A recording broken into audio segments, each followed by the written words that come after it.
kendo nitie mbaka moro machiko kaendi ni jatend piny Kenya William Ruto ne otimo limbe mar apoya e od bura mamalo kendo bedo gi twak gi jood bura mag Kenya Kwanza. Limbe no okomoro jood bura mamoko ni mar ne ok en bura mochan kendo mopuodhi gi chik. Walter Nyambaga nigi ler mar wachni.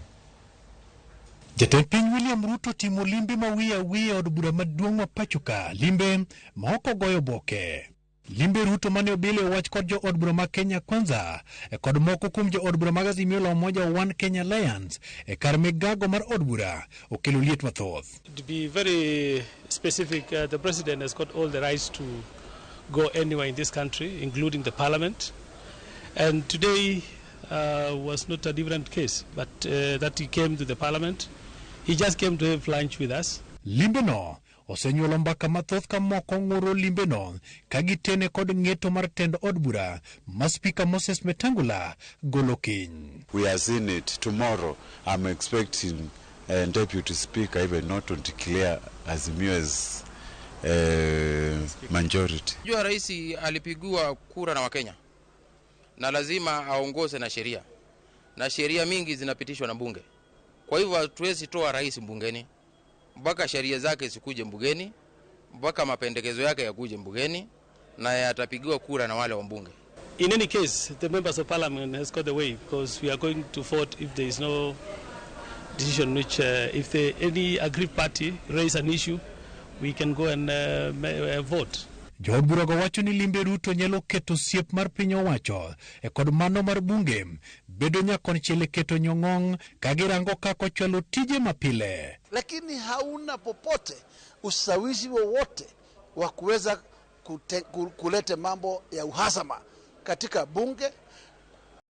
Jia lolote bunge itabaki ikiwa impartial na itafanya kazi yake independently, na mimi kwangu namshukuru rais kwa sababu hiyo ni njia ya kielelezo kizuri kwamba wakati wowote anaweza ingia hapa na hakuna mpaka, kwa sababu yeye ashakuwa mbunge hapa, ashakuwa mbunge kwa tamu 3 mfululizo. Even the speaker himself did not know that the president was coming here. If you saw the president came and sat down, and Akina Wetangula, honorable speaker, everyone was rushing to see, and even the clerk was confirming, hey jamani, amefika hata bila kusema. The leadership of this house is entrenched in the standing orders, and actually standing order number 1. Ikinde twak mar od bura mane ochwoye kom kod jalup Speaker Gladys Bosh-Olei kod Moses Masika Wetangula kanyakla, jo od bura go ogoyo kogno mise mag jatend piny William Ruto ka gigure kod gik mochuno man kod dware ngima dhano. To okaneno ger muketo ber ne jopuonj moromore.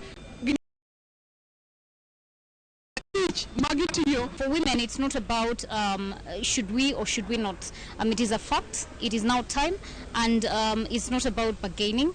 We are equal to the task, and we will be taking part and parcel equally with our male colleagues in parliament. Ikinebudong manaseche manok to Moses Masika Wetangula biro golo ng'ete wi kweth manok kod mano mathothe od bura. Jod bura moko ngur ni limbe mar jatend piny William Ruto motelo ni ng'eto no nyalo bedo kod chich. Walter Nyambaga, Ramogi TV, Parliament Building, Nairobi.